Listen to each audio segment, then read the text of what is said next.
Good evening and welcome to the second poetry reading in the Scranton Public Library Poetry Series. As many of you know, we are sponsored by the Friends of the Scranton Public Library, and we present these readings to you with financial assistance from the Pennsylvania Council on the Arts and the Scranton Area Foundation. Before I introduce tonight's reader, William Bronk, I'd like to make just a couple of announcements. One is that 3 of William Bronk's books are on sale at the table near the stairway. 2 of them from the Elizabeth Press, and we're pleased to have with us tonight poet James Weil, editor and publisher of the Elizabeth Press. Second announcement is that the Scanlon's Saloon Poetry Series continues on November 18th. That's a Saturday, 2 o'clock in the afternoon. Douglas Wenrick, a writer from New York City, and Scrantonian, presently at State Campus, Penn State, Jesse Hunter will be reading on that date. We urge you to attend.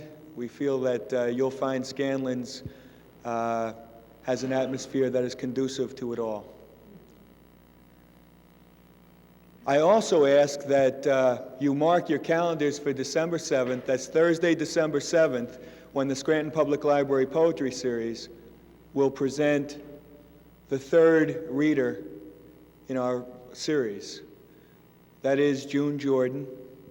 She'll be reading here at 8 p.m., second floor gallery.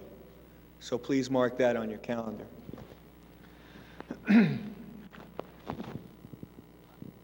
William Bronk has been referred to by the New York Times Book Review as one of our finest, though largely uncelebrated, poets. His life has been dedicated to poetry, and he has been modestly indifferent to fame. Nonetheless, over the years, there has been a devoted following for his work, and that following grows.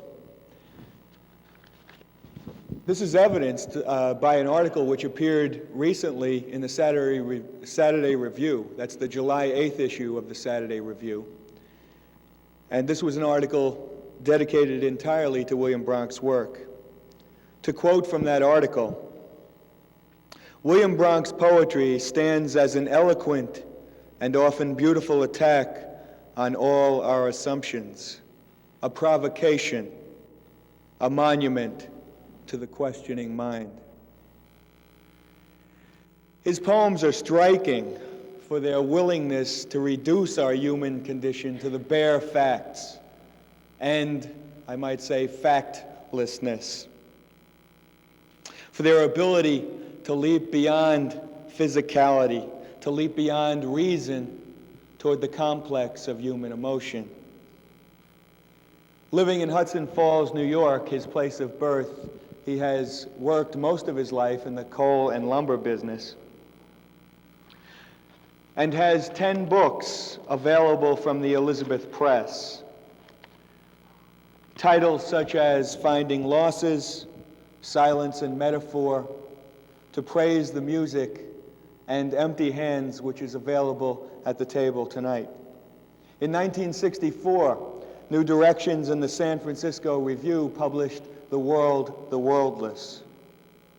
His work has appeared in every series of the legendary literary magazine Origin, and his work is anthologized in Hayden Caruth's anthology, The Voice That Is Great Within Us. On November 19th, the New England Conservatory of Music will present a musical composition that focuses on the poetry of William Bronk. Without further comment, I present to you a man I believe is one of the major poets of the 20th century, William Bronk.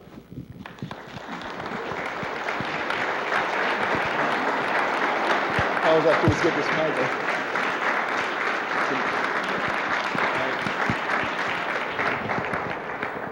What do I do now? Right in there. You held it up. Should I hold it up? I don't have to hold it up? Can I ask the audience, by holding it up, did I damage the voice or did I make it better? I didn't have to. Okay. Am I amplified back there? Or? So you can hear me back there.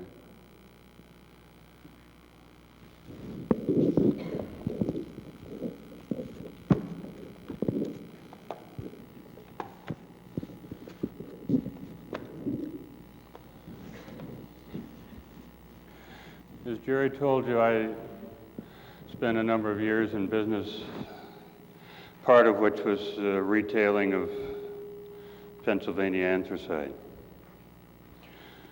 And I still burn coal in my kitchen stove.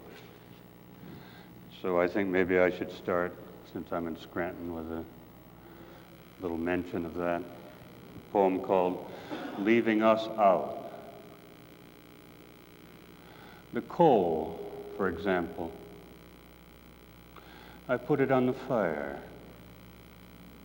and think of reasonableness, geologic time, which is nothing more than just this, today, the one before, extended, reasonable. We aren't, though it is possible to speak as often we do as if we were, to explain us reasonably. Marvelous. We devised it all. It has no reference.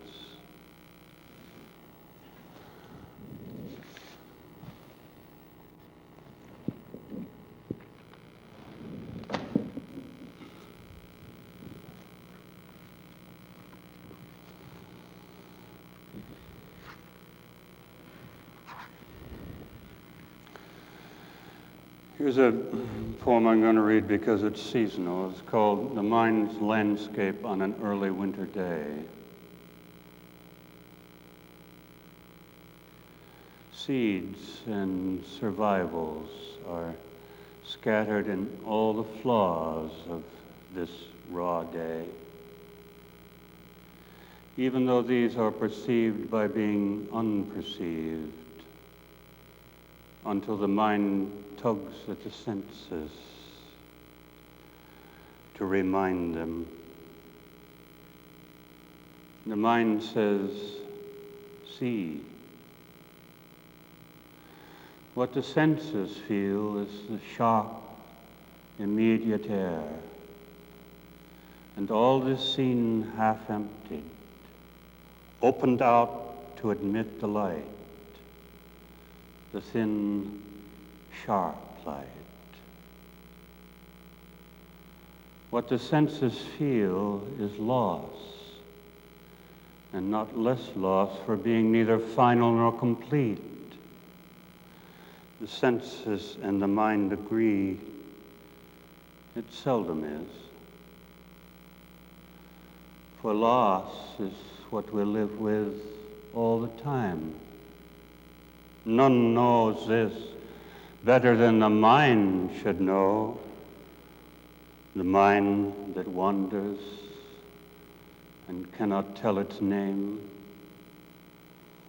itself all seeds and survivals, little else, poor blind. The mind is always lost and gropes its way.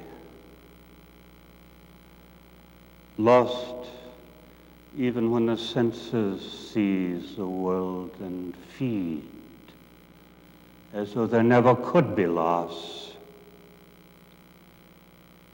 It is this winter mind, this ne'er-do-well that never finds a plan, that tells us, see. And we open our eyes and feel our way in the dark.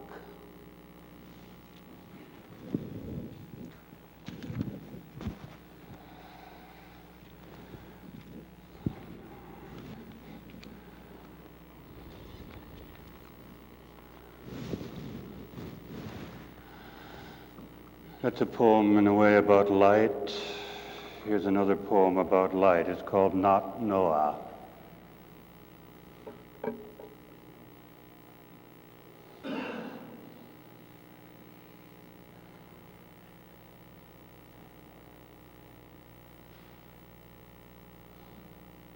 Conference.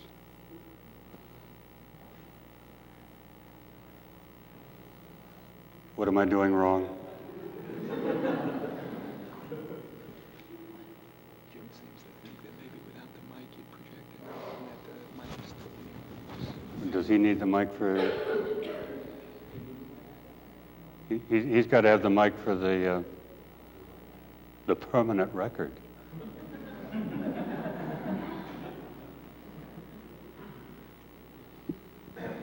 But it does thicken it. I can hear it. It kind of bounces around.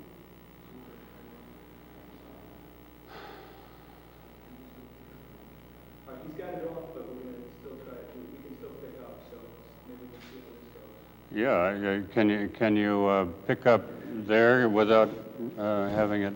All right. You want me to start all over again? Called Not Noah. Yeah, that sounds better. The light. Last night the light toward sunset spread out. Not earth only, but sky also. Flood. So northern lights in full dark light, nothing or pure light. Who could be Noah? No. Drown. Let earth drown.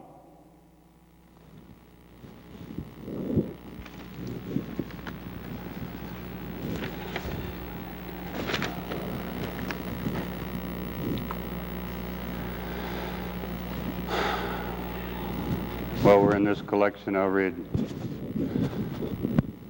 a poem called My Father Photographed with Friends.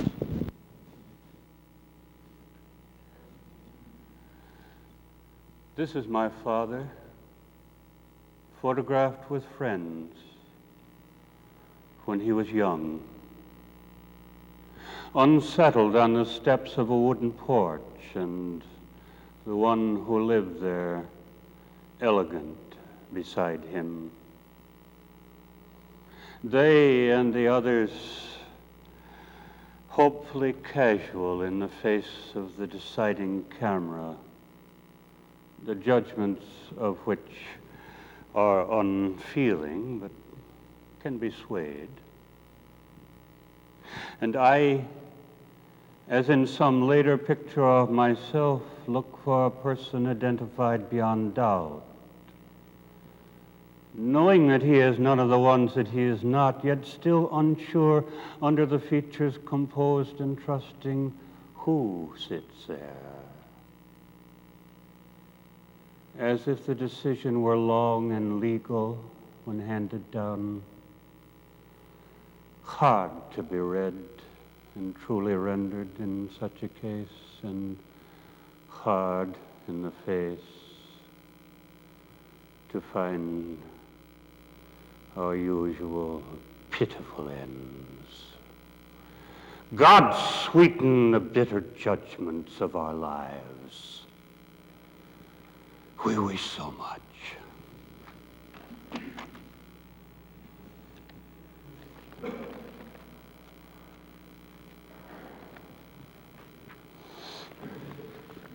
Here's another somewhat seasonal poem. Maybe it's jumping the gun a little bit.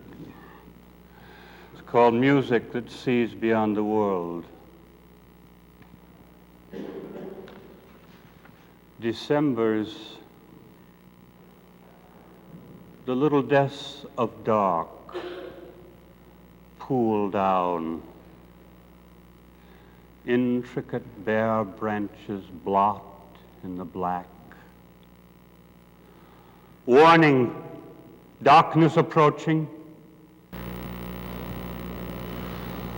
The unknowing dark, the unknown. We see the warning. We see.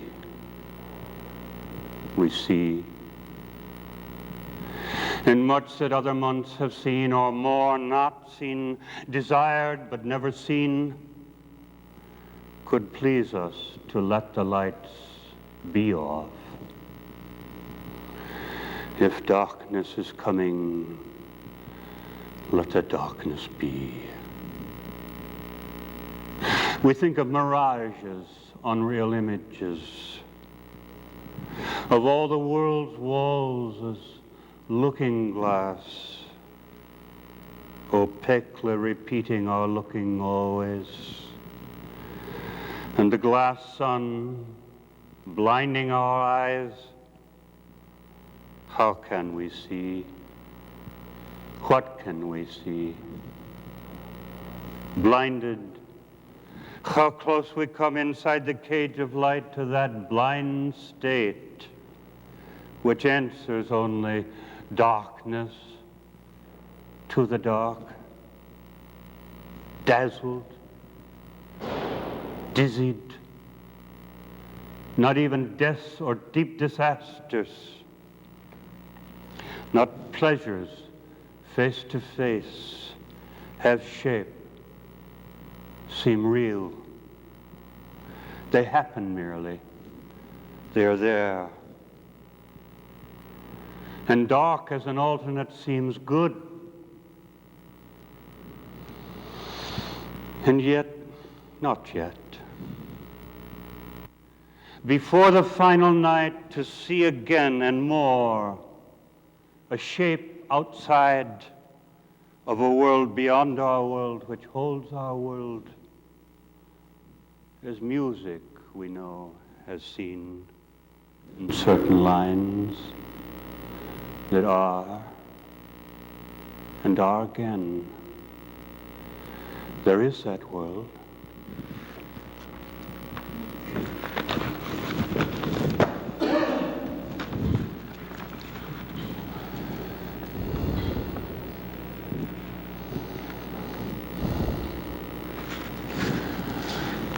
Here's a poem I thought of as we were driving into Scranton this afternoon and facing the sun, which was going down at that point.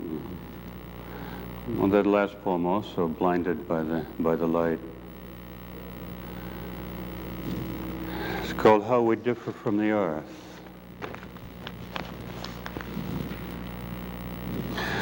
Early autumn, watching the light run out, as though by the sea, an estuary. The light runs like the tide running swiftly, flat. How the flat light rushes to be gone, sucked by the gravitation of the low sun.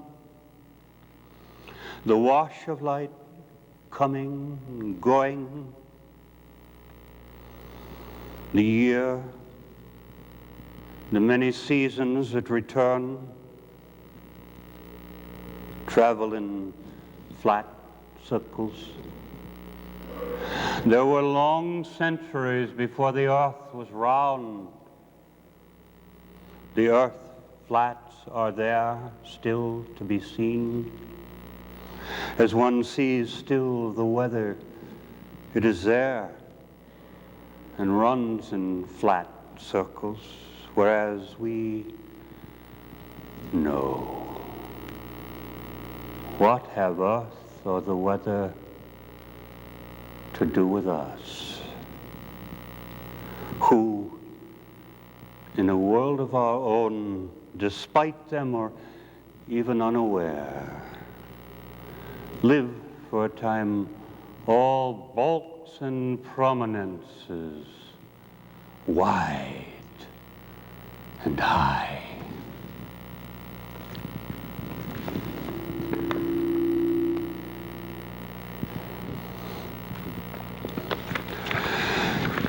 And this one jumps the gun a little. It's almost a Christmas poem. It has to do with the circumstances, at least, of Christmas. It's, well, it could be done in other times. But it's called Virgin and Child with Music and Numbers, and after one of those Renaissance paintings, which was done with the Virgin and Child with an allegorical figure or so on one side and the other. Presupposing is that these allegorical figures were music on one side, numbers on the other. Virgin and Child with music and numbers. Who knows better than you know, lady, the circumstances of this event? Meanness, the overhanging terror, and the need for flight soon hardly reflect the pledge the angel gave you, the songs you exchanged in joy with Elizabeth, your cousin. That was then, or that was for later. Now, still, the singing was and is song, whether or not we sing. The song is sung. Are we cozened? The song we hear is like those numbers we cannot factor, whose overplus an indeterminate fraction seems more than the part we factor out.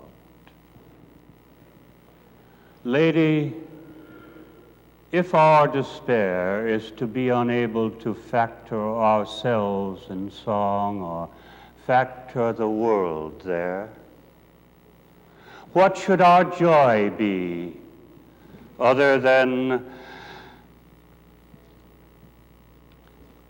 this same integer that sings and mocks at satisfaction? We are not fulfilled. We cannot hope to be. No, we are held somewhere in the void of whole despair, enraptured. And only there does the world endure. Lady, sing to this baby, even so.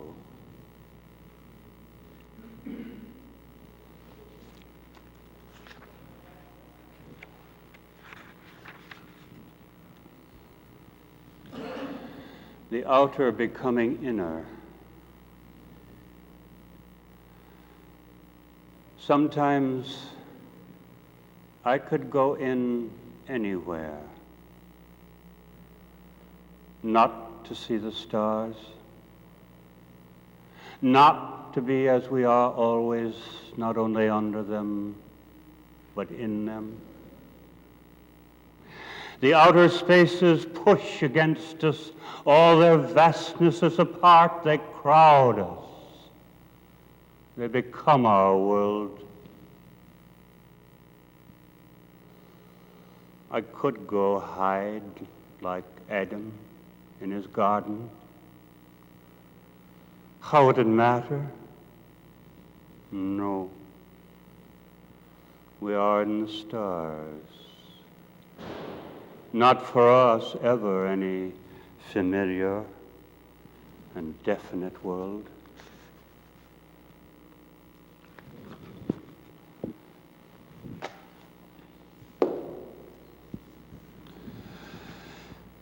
I'll read you some poems from a collection called The Empty Hands.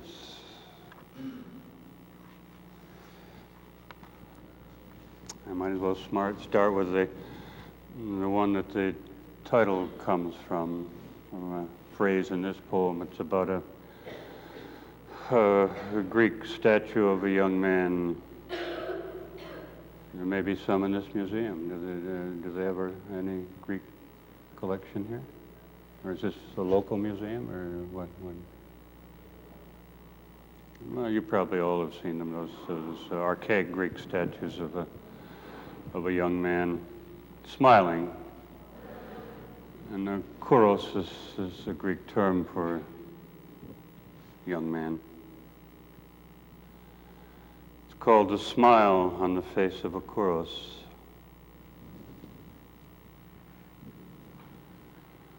This boy, of course, was dead, whatever that might mean, and nobly dead. I think we should feel he was nobly dead.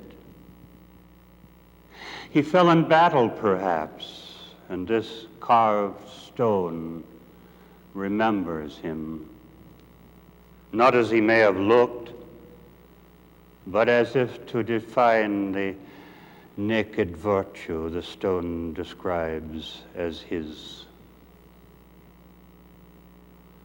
One foot is forward. The eyes look out. The arms drop downward past the narrow waist to hands hanging in heavy fullness, burdenless fullness by the heavy flanks.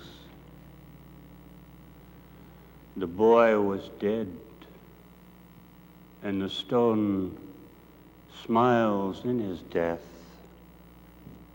lightening the lips with the pleasure of something achieved, an end. To come to an end, to come to death as an end, and coming, bring there intact the full weight of his strength and virtue, the prize with which his empty hands are full. None of it lost, safe home, and smile at the end achieved. Now death, of which nothing as yet or ever is known, leaves us alone to think as we want of it and accepts our choice, shaping the life to the death. Do we want an end? It gives us, and takes what we give and keeps it, and has this way in life itself a kind of treasure house of comely form, achieved and left with death to stay and be forever beautiful and whole, as if to want too much the perfect, unbroken form were the same as wanting death, as choosing death for an end. There are other ways.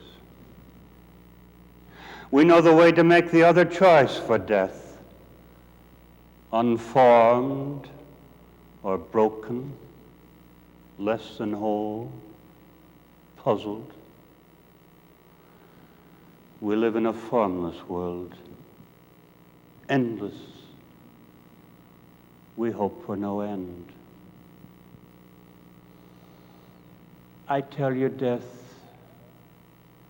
expect no smile of pride from me. I bring you nothing in my empty hands.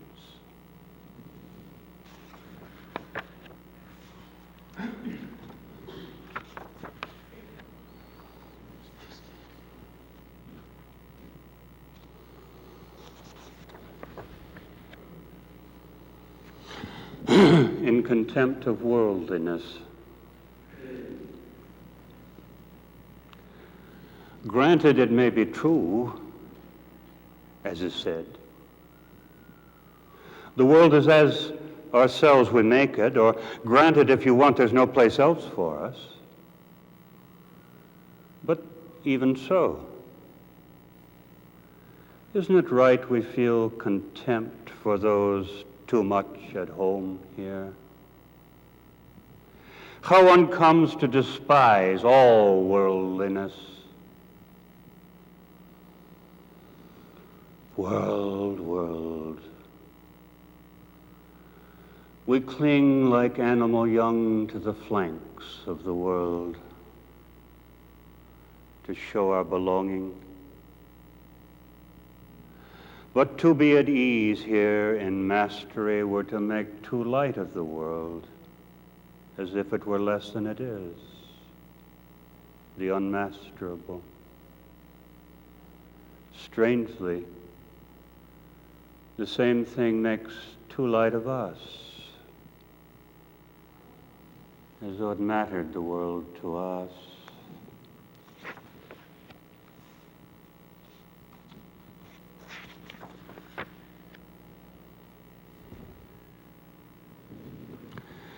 Of the all with which we coexist,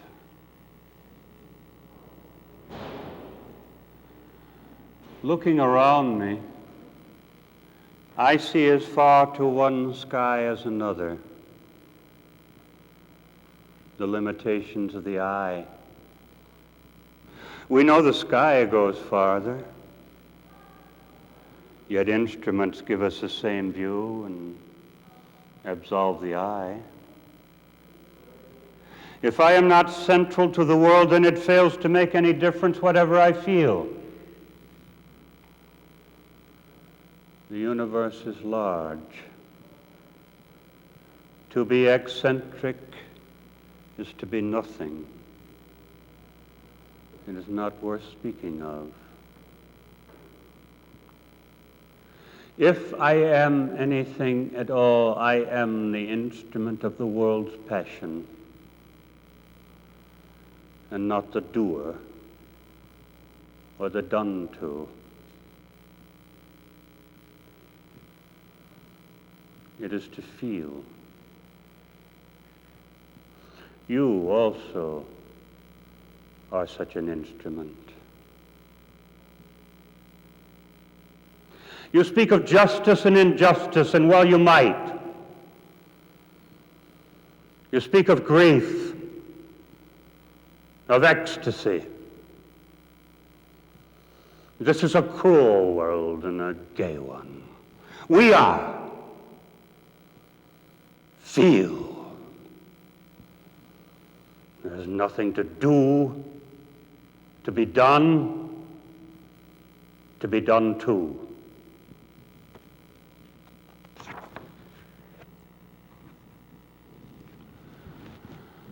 The dream of a world of objects, sliding asleep and entering the dense dream of a good room at a place in the object world, and touching eyes and fingers, feeling it there as a blue bowl, sun on a brown chair, sharpness of surface, edges on everything, so dense, the density, a reduced world, the room, and the peacefulness, and the quiet, good. But better, nevertheless, the waking world, the object poor, the edgeless. We dream of touch, of weight, of the definite frame. But rather this, as it is. This is an almost senseless world, and boundaryless. It dissolves, it slips away, is bodiless as music, and is rich. We should never have thought that this could be so.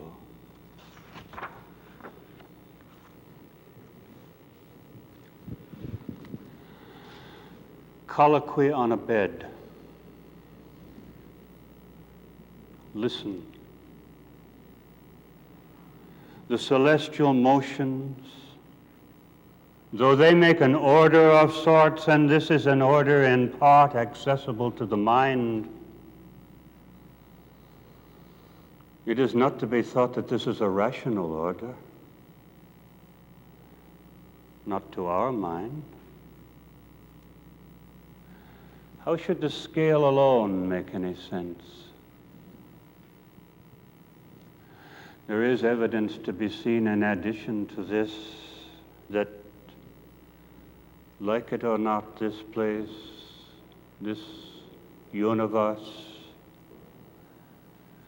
in any rational sense is hopelessly insane. Hopelessly. The saving word. How should it otherwise be meaningful? No, I do not love you, though the small hairs around your eyes can make me tremble, stop me talking, thinking even. You can go. But you remind me passion does exist,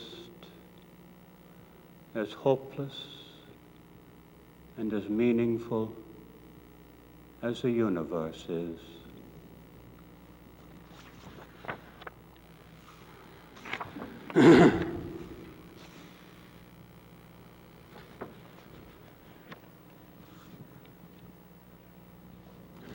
Note from the edge. If they were to write you about what he said, it may be partly true. This is to warn you of that. I didn't hear it all, but I was there and did hear something. It was bad. And worse than that was what they made of it. The rage and spitefulness, the awful delight they took. A funny thing, only the moment before, he'd been so pleasant. Everyone was, in fact. I do know this. One thing doesn't lead to another. And some of the things he said were true, or partly true. I don't know what to think. I have some things to show you when you come that bear on this, but in another way.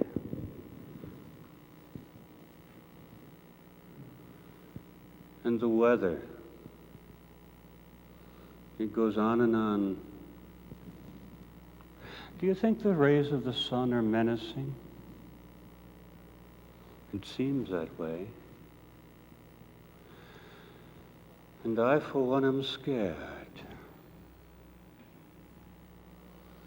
Well, we'll see what happens when it does. And you know, I don't care. Scared, even. I don't care.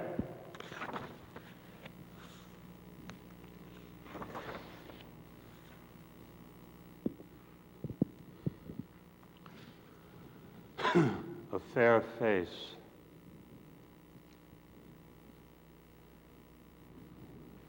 Look at me.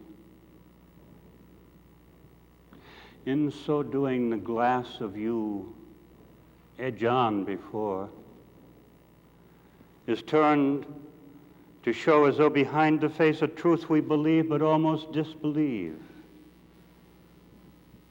like the sight from a drab room's window of late sun on a drab world.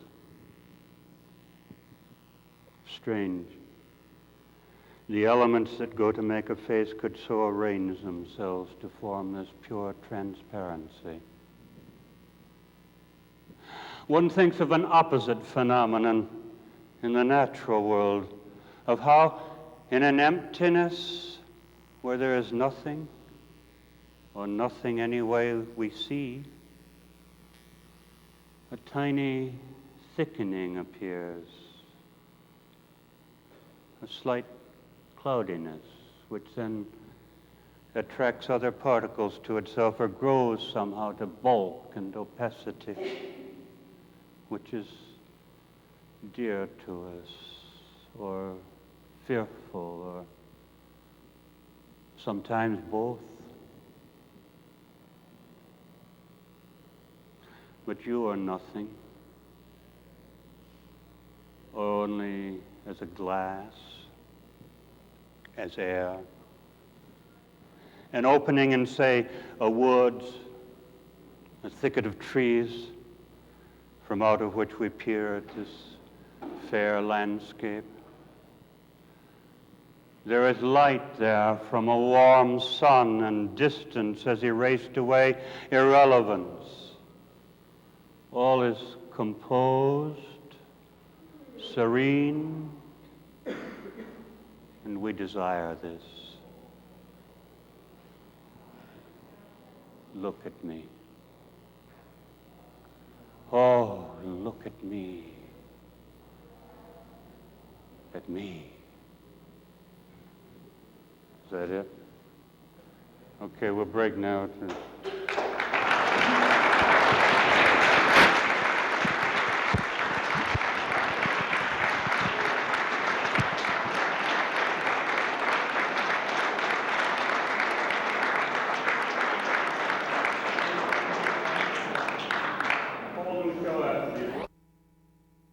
Justice of turn the other cheek. I think it's a combination of everything that we have now. So thank you.